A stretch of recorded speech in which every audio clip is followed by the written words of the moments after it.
Good afternoon, everyone. Welcome to our first international speaker series this spring semester. My name is Angela Zhang. I'm the director of the Philip H. Wong Center for Chinese Law. This is actually the first time we have an in-person international speaker series. So it's very special. And this is also featured live on Zoom, so it's quite fun. Today, we have the great honor to welcome Professor Benjamin Liebman from Columbia Law School to join us for a fireside chat on China's judicial trends after the 20th Party Congress. As many of you know, Professor Liebman is widely known as a preeminent scholar of contemporary Chinese law, and his current research project, some of you who have been to our empirical conference yesterday and today, is that he's been working very intensely on a very big project on big data of big data analysis of Chinese judicial judgments. He also worked on studying the role of artificial intelligence in Chinese smart court system. This research is also fascinating, and we're going to learn more later in the conversation. His research actually is very diverse, covers a very broad strand of Chinese law over the years, from the leniency in criminal law to medical dispute resolutions and securities market. So I'm extremely thrilled that he can join us in person. And we're also very fortunate that our faculty has, two leading scholars on Chinese judiciary who will join us as discussants. Our dean, Hualing, and also Professor He will also join us for the conversation. So today, since it's a very informal chat, I will fire some questions since we really don't have fire in this room. So I will ask some provocative questions to increase temperature in this room. So I will start with a really challenging question for the three leading scholars in Chinese judiciary, because there is a long-held perception that Chinese courts are weak. If you look at the Chinese economy today, the most consequential decisions facing the Chinese economy, unfortunately, those decisions are not made by judges. Right? I mean, think about crackdown on the property markets, zero COVID policy, or the crackdown on the tech firms, all these big decisions. You don't see the court playing a very prominent and visible role. Similar, not to mention those political decisions. So do you agree that the court is weak? So if such a weak actor, what is the purpose for us to study this?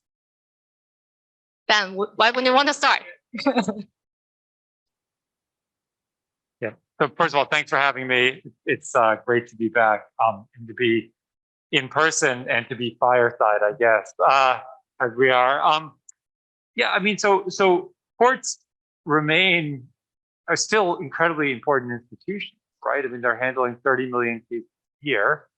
I think that one of the things your question raises for us is sort of what's the right frame for understanding Chinese courts, right? Do we see them as courts as they are in some Western countries or something different? But fundamentally, they have a direct effect on a lot of people's lives, and they are important not just to ordinary people and companies, but also to the state in terms of maintaining sort of social order, things like that. So I think the courts remain important. And I guess the question of weak is the question of what do you mean by weak, right? Do you mean, are they the institutions that are deciding the important sort of policy, social questions of the day, right?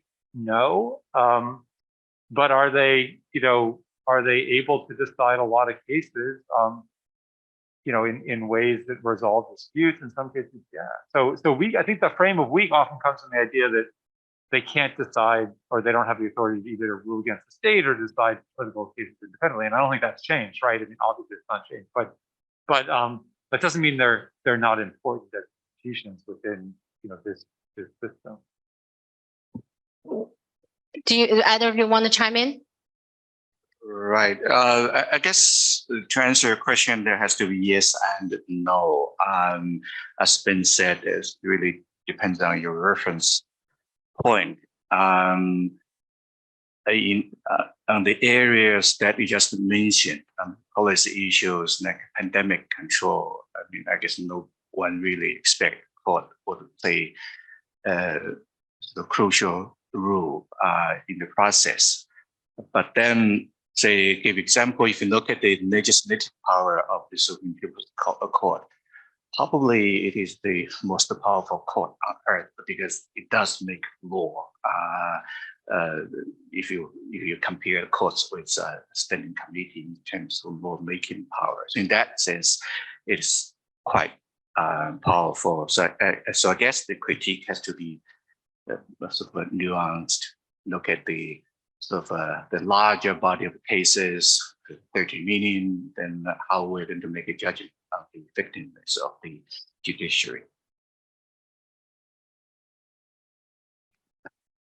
Hi, I think there was a time that a lot of people believe that China does not have law at all, and there's no need for Chinese law teaching or Chinese law center. But obviously, things have changed significantly.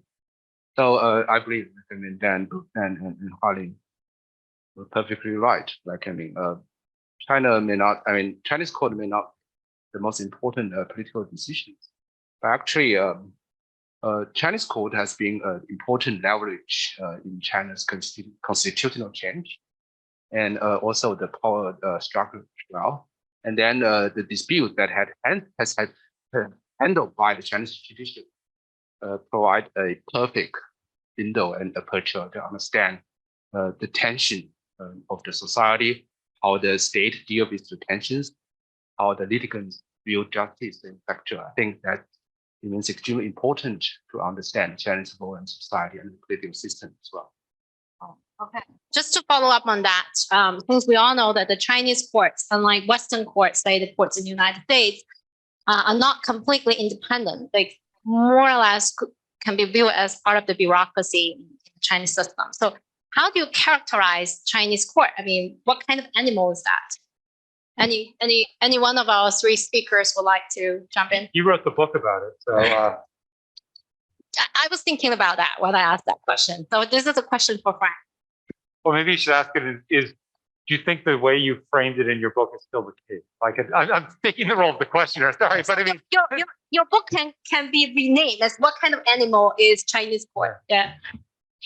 Well,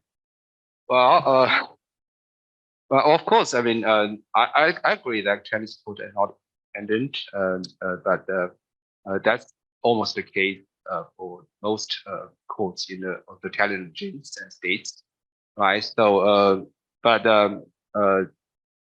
you're right. I mean, Chinese court is quite unique to compare to other courts in the whole world. I can't find exactly the same type of thing like any other jurisdictions. So I think some aspects specifically unique, like social stability means a main part of the Chinese court, and then also you care extremely about the legitimacy as well. So that's why we have a lot of efforts towards judicial transparency to try to enhance the judgment enforcement, to set up the people's assessment system, which is very costly yet it's not functioning very well, right? So I think those are some aspect of the uniqueness of this strange animal. Does any one of you? Maybe I'll just add one thing, which is a bit of a plug for an article that Rachel Stern and I don't know if it's out, it's in Asian Journal of Law and Society about tort cases, in which I agree with everything you said, right? That there's a stability role. But this piece is actually one where we're basically pushing beyond the stability framework to say, actually, there's a sort of social ordering role that courts play, which is not necessarily political. It's sort of consistently applying certain social norms. And in the cases we're looking at, they're tort cases, and basically arguing that there's a sophisticated, regular pattern of deciding cases based on fairness beyond the law, right? But in sort of consistent with social expectations. And then that's another characteristic. And I think it's something that's a little bit unusual about Chinese courts as well, right? So that we tend to, and part of what this article is saying is we tend so often to see everything in China as either law, not law, or political, not political. And I guess we're sort of pushing beyond that to say that courts also have a social ordering role that's not just political versus not political or stability. But you can all read the article, I guess. I guess that, I mean, two ways to look at Chinese judiciary, right? Going back to your question, there's a top-down way to look at Chinese courts, right? So you have a Communist Party, you have a unitary state, right? You have the National People's Congress. Then this top-down look at Chinese courts as a huge bureaucracy, and then judges are sort of part of that system, accountable to the institutions above them. And that's fine. I mean, in ways we get too political, so we look at Chinese court in a larger political frame. It's the judge in a one-party state and how the courts function in that larger political narrative. But then, as I think Ben just mentioned, there's also a bottom-up way to think about judges, right? Instead of who are the judges? Judges are the third party, handle sort of disputes. Parties go to court, seeking remedies. So there's sort of a bottom-up way. In that sense, probably Chinese judges would be compatible to judges elsewhere. Think about divorce, think about sort of contracts, small claim, tortious liability. Judges may have a slightly different understanding. What are the rules, social norms, social impact? And yes, there's a degree of political accountability as well. But then at the end of the day, 30 million cases in and of court will probably takes up the vast majority of the judicial resources. So it's basically, as Huaxing's forthcoming book says, it's dispute resolution. Right. Fascinating. Yes. If I could add a little bit, I think if one wants to use one or two sentences, I think it's more likely just a part of the apparatus of the state, of the bureaucracy, right? So the ruling party tries to use to govern the society. That's the major part, but it's also tries to govern other state agents as well. So it has been more and more clear in the area, not just in the administrative law, but also in criminal law and also civil disputes as well. So it's fundamentally, it's just a instrument or part of the state apparatus for the ruling party to govern this party and other state agents. Okay, now let's turn our attention from China to the United States. Since you're here, Ben, we also read a lot about the U.S. Supreme Court recently. It's been through several scandals. So the court is facing some sort of legitimacy crisis. Now, we often said that we try to learn and emulate, what Western courts are doing. But for this experience, given what the U.S. Supreme Court has been through, first tell us what it is about, and then is that something that China can learn from that experience? Well, I'm a Chinese law expert, not an American law expert, but I wasn't expecting the question about this. But I guess I would say this, and I would say that when I speak in China, I always say, don't follow our example, please, right? So, the U.S. is not always the right model for everything, many things. But what I will say, let me answer it this way by saying, I think that there are similarities between, this is controversial, but I think there are similarities between what we've seen in the United States and what we've seen in a range of other places where law is being destabilized, right? And so part of I'm certainly no expert on Dobbs but part of the exercise here is to redefine what the legal sources are. What is law? And to me, as a China scholar, that looks pretty familiar, right? That you have law being used for a political purpose, and the mechanism for doing that is to redefine our legal sources, right? And to say, well, we're going to look at certain sources, not others, or we're going to simply redefine it. So that is, and I think this is a common theme across, across authoritarian states, and also when we see authoritarian trends within liberal democracies, we've seen in a range of places, Europe and certain places in the United States as well. I think this sort of, you redefine,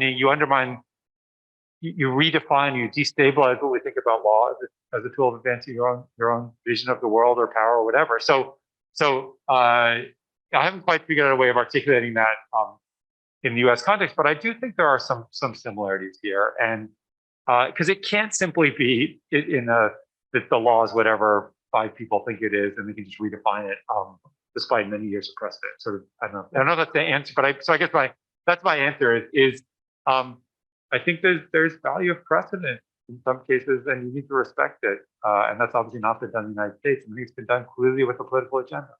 Right, right. I'll leave it to Hualing to say what are the lessons for China from that? Lessons for China that are the same as they've always been, which are for years and years, which is when you study our legal system, study our imperfections, not our perfections, right? Understand that we have there's lots we could be doing better, and I've been doing this for 30 years. When people come to the U.S., like people say, "Oh, America has a great legal system." Well, I can show you lots of parts of the U.S. legal system that are not great, and I hope that folks coming from other countries will actually learn from those examples. You know, the negative parts of our legal system as well. I mean, what's the term we use? The soft power, right? If since the late 70s, so the year I went to law school, everyone wants to study in the U.S. law school, right? You look at the whole political spectrum. I mean, in the legal economy, the far left and the far right, you know, they fight with each other, but they're mostly educated in the U.S. law schools, right? So I think the U.S. legal system will continue to have a huge impact in the Chinese sort of way of thinking about law and also the legal education. Naturally, it will have an impact inside the institutions, because, you know, if you think beyond China, what is the model that China could learn from? I mean, until recently, people started looking at the German French system is predominantly U.S. system. I mean, that's simply, I think, the fact, and that will continue in the near future. I'll just note that you mentioned certain law schools. It's 2 law schools, actually, basically. You know, not Columbia, but some law schools to our north that are responsible for this. I just want to add a footnote for that. I think apparently, like in both systems, have a lot to learn from each other. But here we'll just see that U.S. system doesn't really care about it that much. So they make decisions whatever they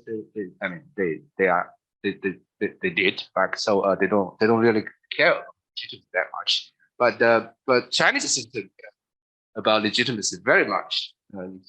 Any case that which has damaged the legitimacy of the state and the judiciary itself will be paid a special attention and try to change that, to reverse. So you could see that's maybe due to the different nature of the 2 systems.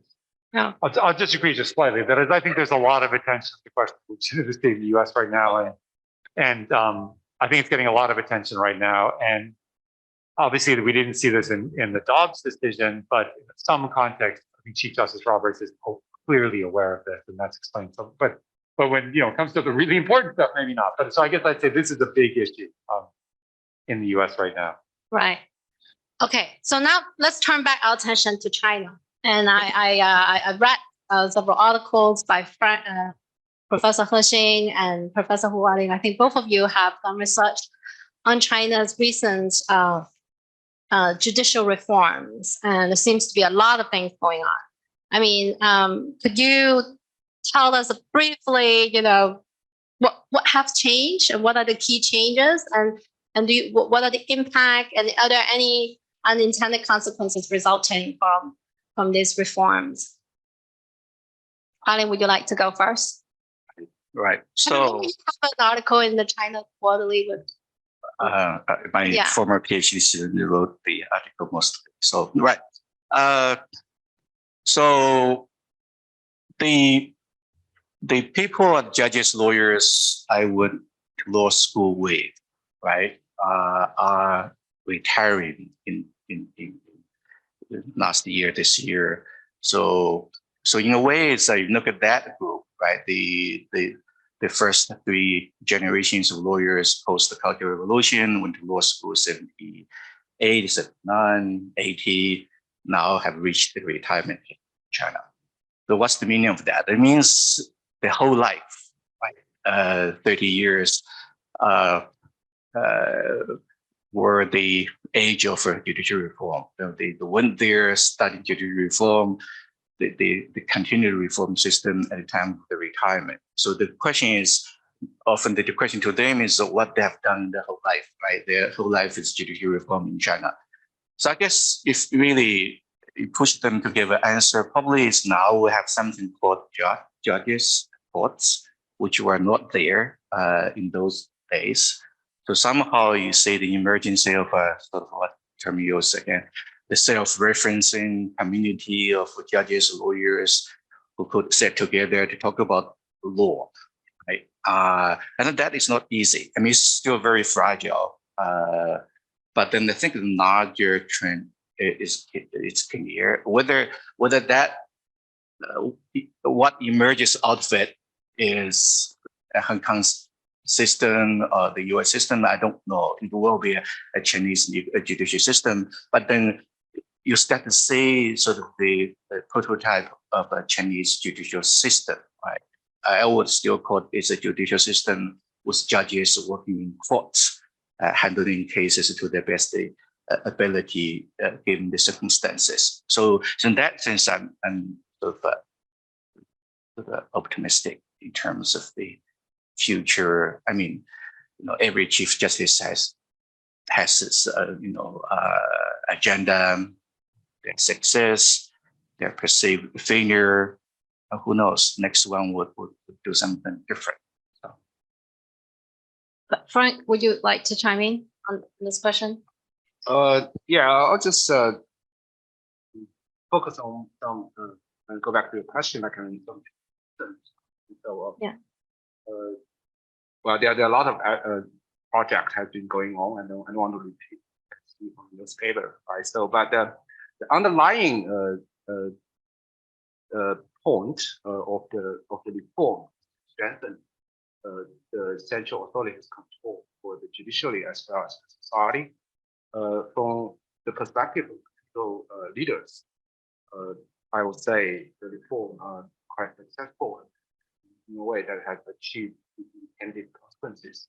You could see a significant decline of the influence of Guanxi on the decision-making process, also the reduction of judicial corruption, right? So, and you could see, like, I mean, somehow the legitimacy of the judiciary has improved compared to what had happened in the early 1990s, right? So I think those aspects have been significantly improved, including if you will, the professional practice, right? So and then if you want to know some unintended consequences, I don't know if it's intended or unintended.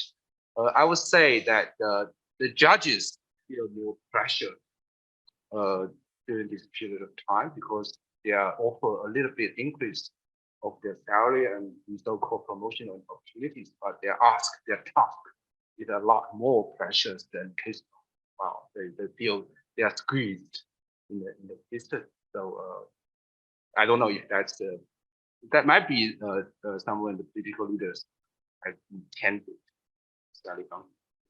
but a lot of judges complain about. Yeah, I wonder whether the quality of the judges might decrease because we have a presentation during an empirical conference that there was a former judge write a paper about why judges resign.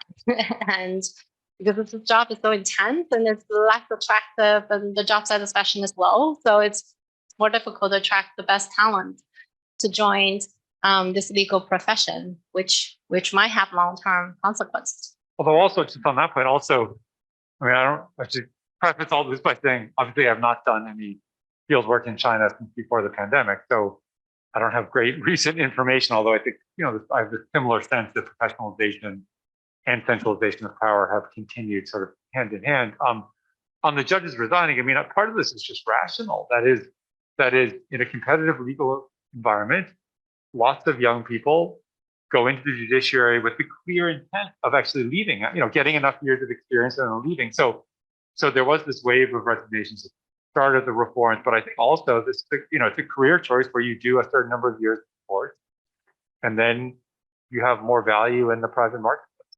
Very different model from a lot of other places, but I think we shouldn't be that surprised at that. Right. Also. Interesting. Well, I'm not so sure. Like, I mean, I have any research to compare the qualities of the judges before and after the recent reform, but I'm not that worried about the quality of judges under these pressures. So are they going to really, leave, or a lot of the cream of the crop is going to leave? I think China's society remains a official-oriented kind of way. So a lot of people still want to get inside. So they try to be an official, and including being a judge is one of the top options for most graduates. I don't think the system has most attractive. It just depends where it is, each city, which court.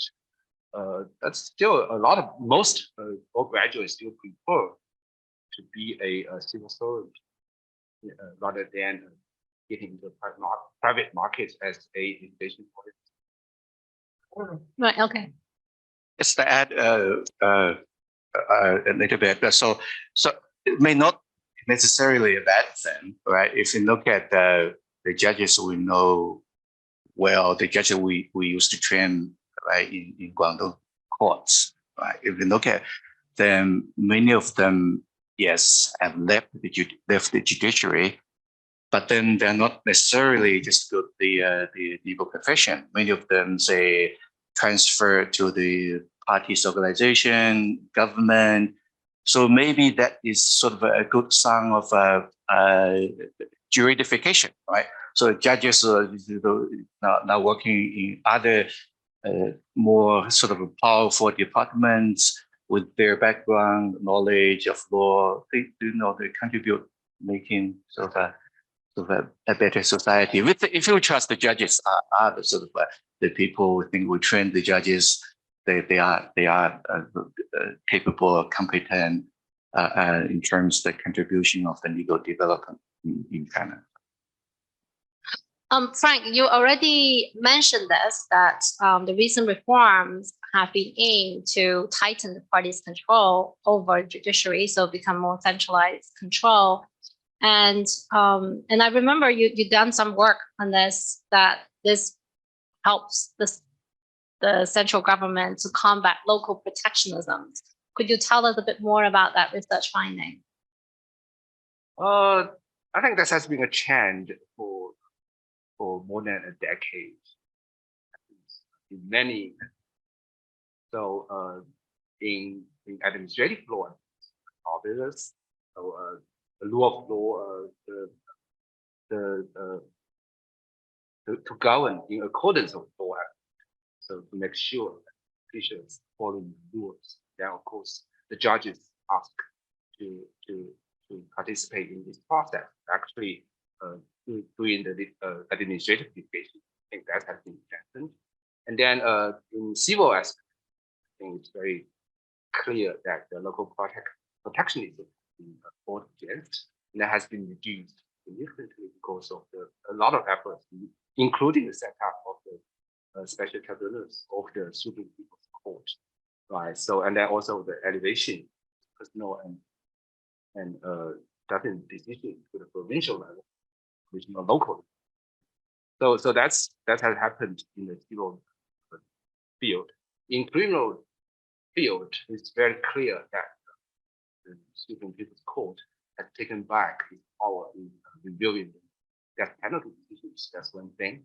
Another is that recently the Xi Jinping personally emphasized that this torture will not be tolerated, and then that simply means the illegally obtained evidence not in the court hearings. I think those orders, it's very clear check that in all those areas, the court has been used as a level to strengthen the power of the, and it has turned out to be, again, from the perspective of political leaders, quite effective.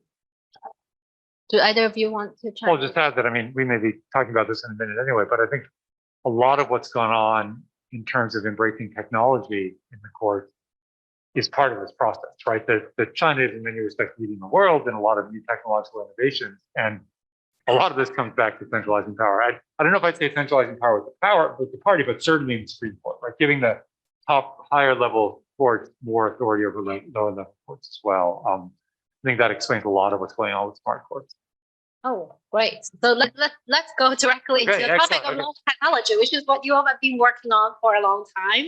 And this is a massive big data project. Can you tell us about your big data project on the Chinese judiciary? Is it since 2014? China have uploaded like hundreds of millions of cases to China Judgment Online, which gives a very good support for us to study the Chinese judicial system. So tell us more about your research. Sure. I guess I'd say good but imperfect, right? I mean, we spent 2 days here now discussing this and the limits also of what we can learn from these data. But certainly, I mean, I think one of the most significant changes we've seen in the last 10 years in China has been this embrace of transparency and putting on 137, 140 million cases online. Not all the cases, and scholars like me, those folks here will spend a lot of time trying to figure out what's there and what's not there, and what was there and what's being deleted. And it's a moving target. But I think that had you said 10 years ago, oh yeah, or 8 years ago, had you said to anyone in this room, oh, we're going to have 137 million cases online, we would have said, wow, that's impressive. So then the question is, why have they done this, right? I mean, that's sort of the interesting question. There's a question of what's there and how we can use it, but there's also a question of why did they do this? And I think, originally this started because of an attempt to curb wrongdoing in the courts, right? This belief that sunlight is the best disinfectant, to use the phrase. But I also think the reasons behind this have evolved, and this is one of the things that we argue in our recent paper is that so this actually starts in Hunan province even earlier, 2010, in response in the 2000s to a lot of judicial misconduct, and there's a sense that if you start putting cases online, it'll curb wrongful conduct. I think over time, the reasons for it also change a little bit, or they get supplemented, such that now I think the courts come to see this effort as a way of also boosting the legitimacy both domestically and internationally, right? We keep hearing this claim, which I'm a little dubious of, but that China has the largest public database of court judges in the world. I don't know if it's true or not, because other countries don't tell us how many, no one else counts, right? So that's sort of there's a country that's obsessed with counting in numbers. So not surprisingly, we don't know. But I actually tried to check this in the US. I found one report from 10 years ago that said that the US federal court database had 1 billion documents, but I haven't found anyone else trying to calculate it since then. And but that's sort of the point, right? Is that this narrative of transparency becomes as important as the effort itself, and lets courts in China domestically say, "Hey, look, we're world leaders," but also lets them say, like, we're on the cutting edge of technological innovation, data-driven governance, all these things. So I think that today, I think that actually transparency is a source of legitimacy for courts as well. Right. I mean, I will agree with that only if they continue to commit to it, which they're not, right? I mean, we recently see a lot of deletions of cases, which was cast out on. I mean, one of the takeaways from our paper, which is a paper that studies recent deletions, one of our takeaways of the paper is that significant numbers of cases are being deleted, although it's in the grand scheme of 137 million or 44 million in our database, it actually affects a fairly small area of cases. And a lot of these cases are cases where I think the surprise is that they were ever made public in the first place, because some of them are sensitive. But another takeaway is that, I suspect that, and this isn't to sort of be an apologist for this, but to say that I think that information is rarely stable. And I suspect we're going to see similar dynamics elsewhere. And so I'm not surprised. I guess what I'm saying is I'm not surprised. Now, I completely agree. If what we heard at the conference the last few days is true, and they've dramatically changed the policy such that very few criminal cases are being put online, that would be a real loss. And I think it would be a real sign of moving backwards. But I think we have to see what happens. And like a lot of things in China, it's hard to predict much more than a week or two in the future, as we've seen recently. Right. I mean, do any of you want to say something about this? I think Ben's right. I mean, the beginning 10 years ago when Zhang became the Chief Justice, he wanted to have momentum at the end of his initiative. So transparency apparently was the thing. And I think you're right. The sort of justification, motivation has evolved. I don't think anti-corruption is the driver for transparency, especially put the cases online. I think the test is what happens if Zhang steps down.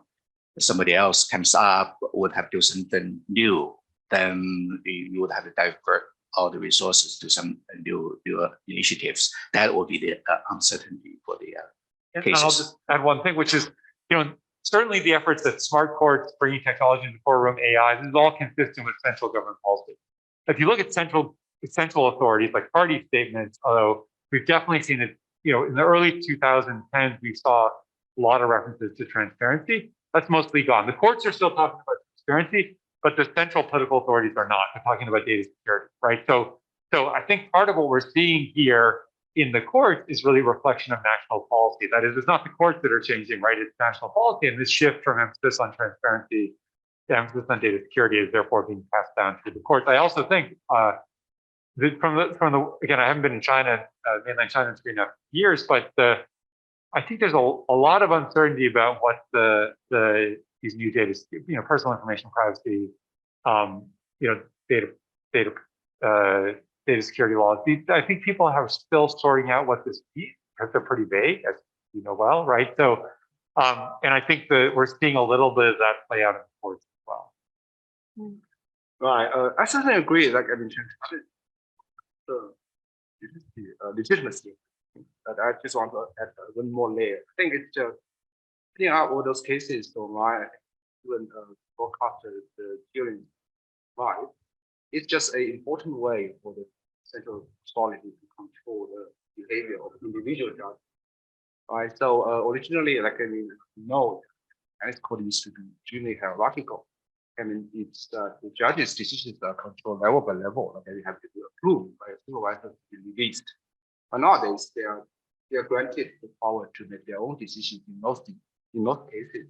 So they need a different alternative to make sure that the judges are behaving themselves. I think that's the AI or the technology or transparency or putting out all those documents provide one of the best has been extremely practical and daunting for many. They are just so afraid that they might make a small typos in their decisions. Right. Right. I mean, Ben, you also mentioned that despite this transparency, which maybe excites a lot of the Chinese legal scholars, there's significant limitation in this database. Some of the cases were not uploaded, and some of the cases that were uploaded were deleted afterward. Does it cause you a lot of frustration? You spend a lot of time studying this moving target, and what do you do about this? Because we have a lot of avid young scholars sitting in this room, and who are also very keen to take advantage of this database to do some meaningful research on Chinese legal system. During COVID, it just kept us busy. But so let me answer it this way: is to say, I think a lot of what our research team has done, with Zhang, who's here, also, we've sort of done two sets of papers over the last 5 years, right? One is really trying to understand what are these data, what's there, what's missing, and our goal here is not so much to call out the SPC and say, hey, you're deleting cases, but it's to let scholars sort of understand the limits of these data, right? And so a lot of the work, Zhang presented a paper today where our goal was all about trying to estimate what's there, and how do you, for example, how do you find high transparency courts? So maybe if you want to do research, you want to choose a court that's got higher transparency and low transparency. How do you do this, right? And so part of the goal of the work we're doing is to try and understand it so that other scholars can use this.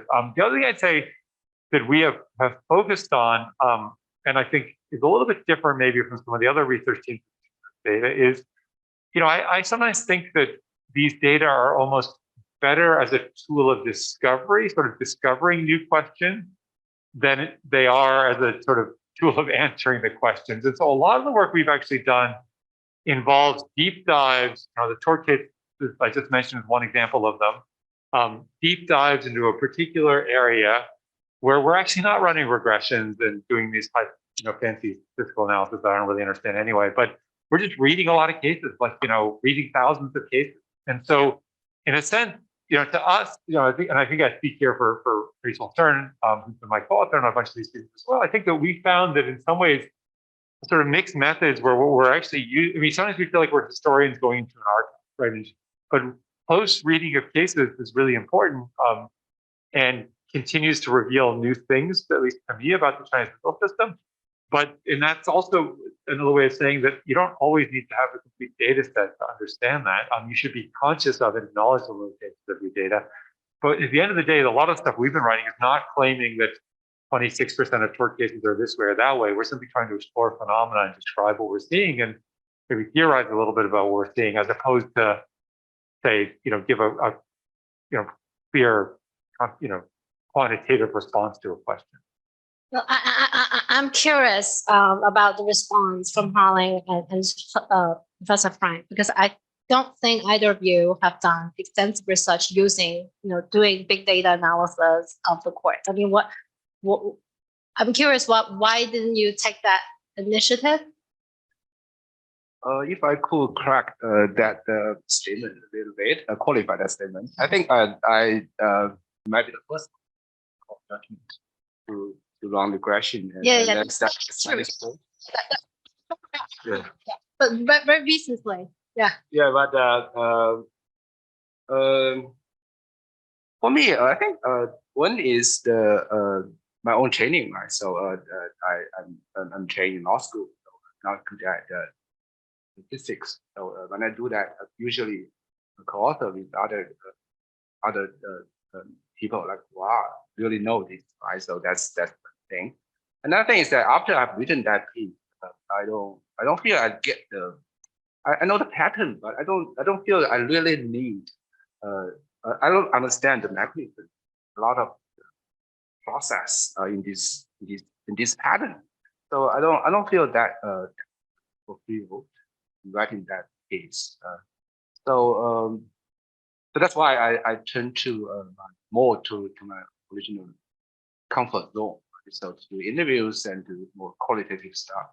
And unfortunately now still have a lot of some ideas to work on. Still get some data. Still get my hands full these days. So it's not that they are not. Quantitative studies are extremely important, and then here are a lot more about the full picture, the detailed stories at the macro level, right? So if I feel some important questions and can be answered by that method, I won't be hesitant to jump on. Right. So if I can add a little bit, echo a little bit what Ben has to say, I was just saying about the limited sample. So imperfect sample, then basically is that we fight a war with what we have, not we imagine we have, right? So even if the tanks, the rifle are imperfect, we still have to use it, right? So we just use our existing weaponry in fighting war, right? So we don't wait until we have a perfect set of data and do this sample research. And I believe that what Ben and his team is doing and other fellows in this room are extremely informative insight. And I just one other thing, which is, so, for younger scholars thinking about this, if I were to say one thing about using these data, so too often we're seeing papers coming out with, regressions and things, and they just haven't read the cases. And the other thing would be go do some interviews, right? So mixed methods. I think that the solution to all, you've got to be doing everything. Hopefully it's going to be possible again in the future, but too often we're seeing work come out that people haven't read the cases. They just, done regressions. I guess maybe this is generational. I mean, the people in law school in my generation probably it would be extremely difficult to run regression and then look at the data, computational law that our younger colleagues are doing. As I said at the beginning of the conference, right? So at the end of the day, in this law school, we talk about law, you have to read law, read cases. And I think I also said, writing a language that lawyers like us, like me, can read. Sometimes it's just look at paper, I don't know what they're talking about because it's just so sophisticated in their methodology. To try to defend the more doctrinal methodology no, right? You only need that one apple to fall to discover the truth. So you don't really need a large. Not necessarily doctor. so yeah, no, doctrinal in the sense like doing the traditional methodology, meeting people, observe, interview, those type of things. At least of myself, I feel more comfortable. At least when I face a judge, I know what I'm doing, what I'm talking about. I don't have that confidence if I just look at large sort of a set of data. So I guess, as I said, it's sort of generational thing, has to do with your background, your training. And perhaps also personality, like I really admire those people who read, like thousands of, go through the process. Like recently my long-term co-author, Professor Quan has written a piece on the divorce law, and then in that piece, he has literally go through 500 divorce cases, and then found a pattern on how the judges use evidence. I must confess, I don't have that kind of patience. I would rather to be individual, right? So I think. Just to follow up on the technology issues, I really like your piece, Ben, on the Chinese courts establishing smart courts and the embrace of the AI analytics. Can you tell us more about this technological turn of the Chinese court? And is there something that you found particularly interesting? Yeah, so let me again qualify this by saying, like, I don't claim to know what's been going on in the last 3 years, right? Because this is work that relies on qualitative work, interviews. But I think there has been a pretty dramatic embrace of technology. It's possible to do certain things in China that are harder to do in other systems where there's more historical commitment to procedural due process, things like that, right? So China, this is actually really an area where China can leapfrog and move very quickly. My sense, though, when we wrote, most of that work was done, research was completed by 2019, was that most of what was being talked about, there's some of the smart court stuff, which is generally making it easier to file cases, making the system more accessible. The stuff that gets the headlines is the AI stuff. And my sense is that the use of AI is actually fairly limited. It's used to sort of check cases for where it's used to make sure there aren't outliers. But the sort of point we make in the paper is that, in a sense, how much AI is actually being used maybe doesn't matter. And this really goes back to Frank's point, which is if the goal of deploying algorithms is to make judges behave or to keep them from being outliers, the threat of the possibility that AI is there is enough to make sure that the courts don't stray. And this is another example of centralization of power. I do want to add one other thing, though, and maybe sort of a question for my co-panelists also, which is, one thing we say at the end of that paper is that there's also, though, a little bit of tension between the strive towards standardization. I think part of this is about to reflect suspicion of discretion, trying to cut back on judicial discretion, and that's sort of a little weird because any sophisticated legal system needs to give judges discretion. So there's part of that, but on the other hand, China in the last couple of years, the courts have embraced this idea of socialist core values in the court. And one of the things we raised there is sort of the question of how are courts supposed to both comply with the algorithm and embrace socialist core values. Now, maybe you can write a socialist core value algorithm. I don't know, but that's the sort of critique of discretion seems a little bit in tension with this idea that courts need to be flexible in applying those standards because they need to reflect socialist core values. But so we raised that as a potential issue going forward. I don't have a good sense of how that's played out over the last couple of years, or whether social core values really have an effect on actual adjudication. But maybe Claude or Frank have a sense. In a way, I think there's huge risk of centralization and standardization. I can imagine, 1.4 billion people, the judges looks exactly the same, the result will be exactly the same, the procedure will be exactly the same, use of that machine-made automation. That goes back to your earlier question about local protectionism, right? We tend to trust Beijing much more than we trust the local government. There's a typical Chinese political trust issue. Beijing is always right, local government is always bad. when there's a judicial corruption, it is necessarily a local problem, right? Because the local government pays, appoints judges. No, at the end of the day, I think judges have to be paid, the court have to be paid by someone.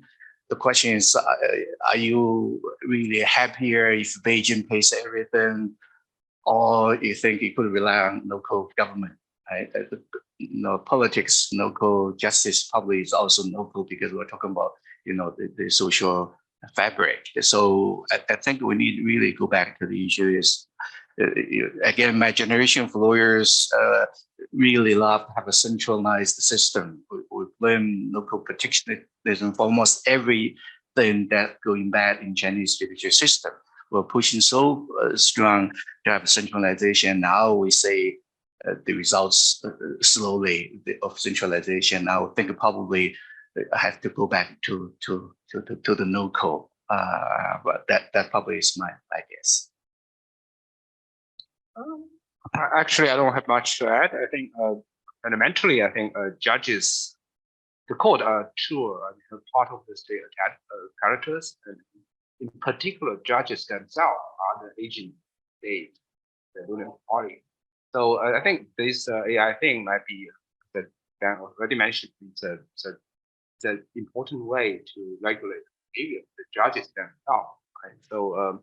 But as I said, I mean, but as Ben already mentioned, that we may limit this question to judges may exercise and also the innovation process. I think so. I'm not so sure that the application significantly will be limited to certain ways because the application has clear side effects.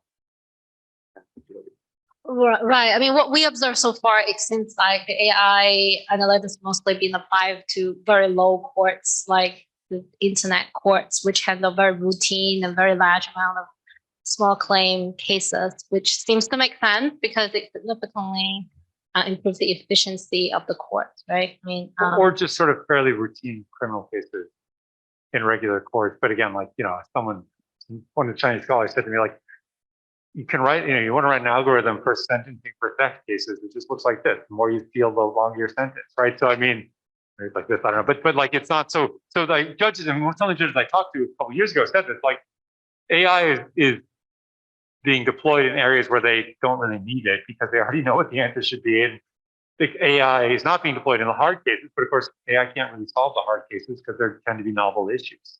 Right, yeah. But I do think that again, like, it can serve to find outliers. I think that's one of the purposes of how it's used. Right. Okay. We finally come to the central topic of today's fireside chat. We have like 7 minutes left. Okay, I'm going to ask the central question for today's chat. So we just have the new political leadership selected at the appointed party Congress. How do you think that the new leadership may change the trajectory of the Chinese courts? I want to pose this question to all of you. I mean, Hualing just made reference to this a minute ago. I think we don't know. And so the trends, I guess the trends of centralization of power, trend of, breaking down norms of separation between the party and the state. I mean, these are trends that started a few years ago that are continuing. Again, I don't have a great sense of how that's playing out in the courts right now. Greater ideological oversight, these things all seem set to continue. But I think what Hualing indicated, right, we tend, it depends also to some degree on who's head of the Supreme People's Court going forward and what, to what degree do they want to. So as Hualing said, whether or not some of these innovations continue is going to depend a lot on who's there. And that person's probably going to their own innovations they want to start with. I don't think we should expect any radical changes in the courts or the legal system going forward. I mean, that's one thing I would say. I think most of the trends we've talked about today are probably pretty likely to continue. Whoever is the president of the SPC will have a conversation with the chairman of the party's political legal committee, right? If he wants to reform the court, the party has to endorse it. So that person has been chosen already. he's the former Minister of National Security, right? So that probably set the boundary of the next round of judicial reform already. So regardless of who will be the CJ in China, I think that is quite important. Right. I always reluctant any prediction because of my training with the victim of my training. So, but in this area, like, I mean, since the political leaders are so the patterns could be detected previous thoughts and ideas, so that so I just make some bold predictions anyway. So I agree. Like, I mean, Hualing has already said the security must be stressed. This is because the system will feel that threatened in one way or another, and then also because there might other external factors as well, and possibly something similar happened between Ukraine and Russia. So and then that's why security issue must be addressed, as well as the loyalty. I think that will only be more tightened instead of loosened. So professionalism will be continue. I don't think there's any chance that it will reverse this process. Right? So if we recall that and professionalism has been started very early, has been strengthened as early as Xin He were the president. But even when Wang Senjun, the successor of Xiaoyang, and it didn't reverse the process of judicial professionalism, right? So then basically that has addressed the concern of the central authority.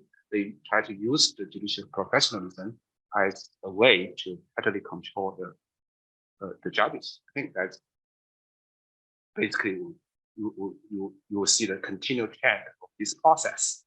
And then another thing I want to predict might be minor politically, but more also important for the country court, that given the pressures on the quota judges, I would expect a lot of increase in the support staff, right? So because the judges themselves are now facing handling like more than 300 cases annually, which is more than one case per working day, extremely heavy.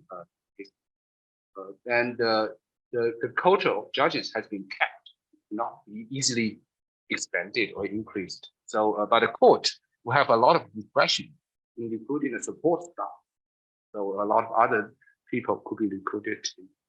I would see that how those supporting staff are actually making decisions. We try to be constructive, right? I mean, we have great aspirations. So just assume, you know, if you have this great aspiration, given that we are going to have a new leadership for the Supreme People's Court very soon, what would you most want to see the type of reforms from the court? Even though you have the prediction, but what are your aspirations? What do you want to see?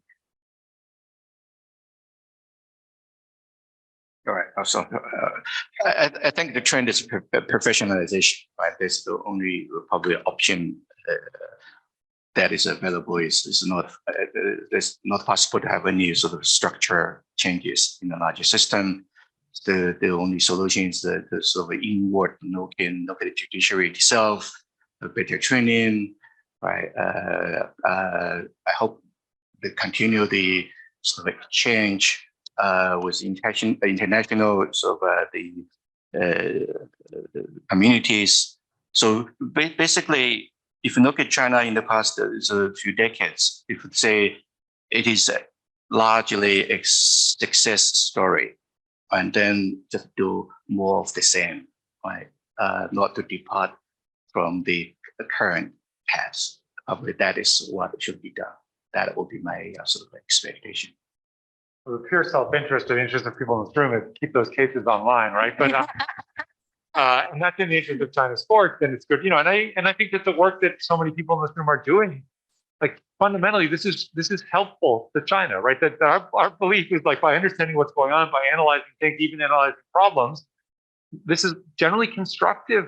So many Chinese scholars are doing important work based on these data, but when they highlight problems, they're doing it with the perspective of trying to make the system better. And so I hope that can keep going. I just want to pick up on what Hualing said, which is, when you're asking the question, I was saying, in a sense, your question is setting the goals very narrowly, right? Because in a sense, by saying what can the courts do, we're not really asking the fundamental question, which is what are the role, can the role of courts, you're assuming that the role of courts in this system can't change, which I think is probably true in the short term. But in a sense, what Hualing is, there's not that much. I mean, the courts can continue to do what they're doing and at the margins can do stuff, but and the best they can do is keep getting more professional and make sure they're fair and hopefully more transparent as well. But that's not going to address the sort of larger questions of how much authority courts have in the larger system. I think for me, I would say, first, I'm not so sure professionalism is the right word to describe the trend of the quality of the Chinese judges, because in many ways they are still measured and assessed bureaucratically, so not necessarily professionally. Right? So one of the things I hope to happen is actually the assessment method on Chinese judges' performance has changed from bureaucratic accountability to what we call professional accountability. And so the difference between these two is simply that the bureaucratic accountability relied heavily on quantitative monitors, such as the rate of the cases closed, the Liebman rate, how many vicious incidents has occurred, how many people died, how many appeals you have, how many petitions you have. And then if we could change those assessment method to more qualitative one, like on the quality of their judgment, and then also the capability to handle the conduct the court hearings and etc. So then it will allow them to also to address the issue of justice and as well as the concern party. I think that's something can be done and shall be done. And then if that occurred, I think a lot of injustice that I have found, for example, in the field of domestic violence and divorce, could be significantly reduced. Right. That's just my small wish. Yeah, right. Excellent. So with that, we will conclude today's fireside chat. And thank you very much, Ben, for coming, for both the empirical workshop and also the chat. We enjoyed it very much. And thanks, Hualing and Frank, for joining our discussion. And thank all the participants for coming. We hope that you have a great time and see you next time.